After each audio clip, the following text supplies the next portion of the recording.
सुबह का समय था। शीतल जल्दी जल्दी अपने सामान को समेट रही थी क्योंकि उसे आज अपनी माँ के घर जाना था। बच्चे भी नानी के घर जाने को लेकर काफ़ी उत्साहित थे। रोहित, जो शीतल का पति है, इस बार साथ नहीं जा पाया क्योंकि उसे ऑफिस में बहुत काम था। इसलिए शीतल को उसके ससुर छोड़ने के लिए जा रहे थे। सभी का सामान तैयार था और वे स्टेशन के लिए निकल पड़े। बच्चों की शरारतों से भरा माहौल था। ट्रेन दिन के 10 बजे थी, इसलिए वे सभी जल्दी से प्लेटफॉर्म पर पहुंच गए। ट्रेन समय पर आई और सब लोग चढ़ गए। शीतल ने सबसे पहले सामान को सही जगह पर रखा और फिर बच्चों को खिड़की के पास बिठा दिया। वहीं परी, जो शीतल की बेटी थी, वह खड़े होकर नज़ारों का आनंद ले रही थी। शीतल के दोनों बच्चे आरव और परी ट्रेन की यात्रा को लेकर बहुत उत्साहित थे। वे कभी कुछ खाने की मांग करते तो शीतल उन्हें खाना निकाल कर दे देती। फिर खाना खाने के बाद वे फिर शरारतें शुरू कर देते, तेज आवाज़ में शोरगुल मचाते। शीतल उन्हें शांत करने की कोशिश कर रही थी, लेकिन बच्चे मानने का नाम ही नहीं ले रहे थे। तभी आरव, जो काफ़ी चंचल था, ट्रेन के दरवाजे के पास परी को लेकर बाहर का दृश्य देखने लग जाता है। उसके दादाजी तुरंत उसे पकड़कर वापस लेकर आते हैं और बोलते हैं, आरव बेटे, अब तुम दोनों बदमाशियां बंद करो, मैं तुम्हें एक कहानी सुनाता हूँ। बच्चे ने जिद की, उन्हें भूतों की कहानी सुननी है। दादाजी हंस पड़े और बोले, ठीक है, मैं तुम्हें एक अच्छी सच्ची सी घटना सुनाता हूँ जो मेरे साथ घटित हुई थी। अब दादाजी कहते हैं, यह उन दिनों की बात है जब मैं काम के सिलसिले में गांव से दूर एक जगह जा रहा था। रास्ते में एक घने जंगल से होकर गुजरना था। मेरे मालिक ने मुझे एक एड्रेस दिया था जो जंगल के बीचों बीच बने एक मैंशन का था।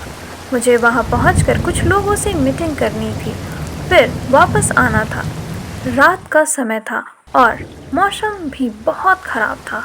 बारिश तेज हो रही थी और ठंडी हवाएं चल रही थी। मैं कार चला रहा था और कार चलाते चलाते नींद के कारण आंखें बंद होने लगीं। अचानक से मेरी आंख खुली और मैंने देखा कि मैं सही रास्ते पर नहीं जा रहा था। मैंने जल्दी से एड्रेस वाली पर्ची निकाली और देखने की कोशिश की, लेकिन तब तक मैंने देखा कि सामने एक मैंशन दिख रहा था। मुझे लगा मैं पहुंच गया। बारिश बहुत तेज़ हो रही थी, इसलिए मैंने सोचा जल्दी से मैंशन के अंदर चला जाऊं। जब मैं अंदर गया तो देखा कि वहाँ एक आदमी जो कम उम्र का है और उसकी माँ खड़े हैं। उन्होंने मेरा स्वागत किया और मुझे खाना परोसा। वे दोनों उस मेंशन की देखभाल करते थे। खाना खाकर उन्होंने मुझे कहा कि मैं आराम करूं। फिर थोड़ी देर बाद जब मैं अपने कमरे में जाकर लेटा था तो मुझे ऐसा लगा कि कोई मुझे घूर रहा है। रात के सन्नाटे में अचानक से मुझे अजीब सी आवाज़ें सुनाई देने लगी। मैं डर के मारे उठा और देखा हवा में मेरे सामने एक चुड़ैल तैर रही थी और दोनों माँ बेटे मेरे अगल बगल खड़े थे। मैं चौंक कर अपने घुटनों पर बैठ गया और उस समय चुड़ैल हंसने लगी और उसने कहा, आज रात में इसे खाऊंगी, इसे तैयार रखना। मैं काफ़ी डर गया था, लेकिन मैंने साहस बटोरा और मैं बोल पड़ा, अच्छा तो तुम काफ़ी शक्तिशाली हो, है ना? फिर भी एक निहत्थे पर वार कर रही हो। मुझे एक बचने का मौका दो। अगर मैं बच पाया तो ठीक, ना बच पाया तो तुम मुझे खा लेना। इतने पर चुड़ैल घमंड में कहती है, ठीक है, अगर तुझे ऐसे ही खेल खेलना है तो आओ, आज तुझे मैं खेल खिलाती हूँ। वह मुझे अपने साथ लाइब्रेरी के अंदर ले गई और उसने कहा, इन सारी किताबों को देख और इन्हीं किताबों में कहीं यहाँ से निकलने का रास्ता लिखा है। अगर तू सचमुच यहाँ से बचकर जाना चाहता है तो ढूंढ ले। 3 घंटे में मैं वापस आऊँगी। अगर तूने वह किताब नहीं ढूंढी तो मैं तुझे खा जाऊँगी। इतना सुनकर मैं काफ़ी घबरा गया।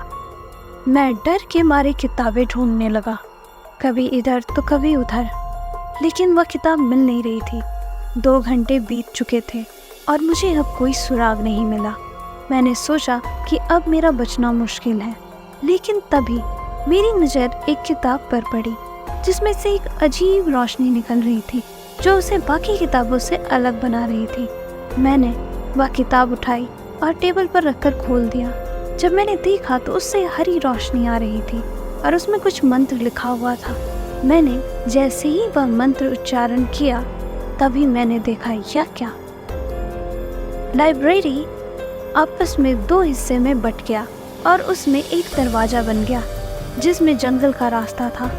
मैंने बिना सोचे समझे वहां से भाग लेने में ही अपनी भलाई समझी। मैंने जल्दी से उस दरवाजे की ओर भागना शुरू किया और जंगल में पहुंच गया। मैं इतना डर गया था कि बिना रुके भागता रहा जब तक मैं बेहोश ना हो गया। जब मुझे होश आया तो मैंने देखा कि मैं अपनी गाड़ी के पास ही बेहोश था। मैं चुपचाप अपनी गाड़ी में बैठा और वहां से अपनी गाड़ी लेकर वापस चला आया। मैंने फिर मुड़कर कभी उस जंगल की तरफ नहीं देखा। बच्चे उत्सुकता से पूछते हैं, दादाजी क्या यह सच में हुआ था? दादाजी हंसते हुए कहते हैं, सच है या कहानी तुम लोग खुद तय करो। शीतल भी हंसते हुए बोली, सुनो बच्चों, तुम्हारे दादाजी को कहानियां लिखने का बहुत शौक है, यह भी उनकी एक कहानी ही है।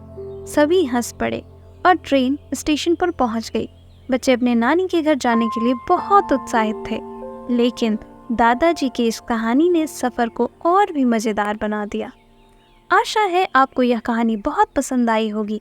ऐसी ही प्यारी कहानियों के लिए हमारे चैनल को सब्सक्राइब करें।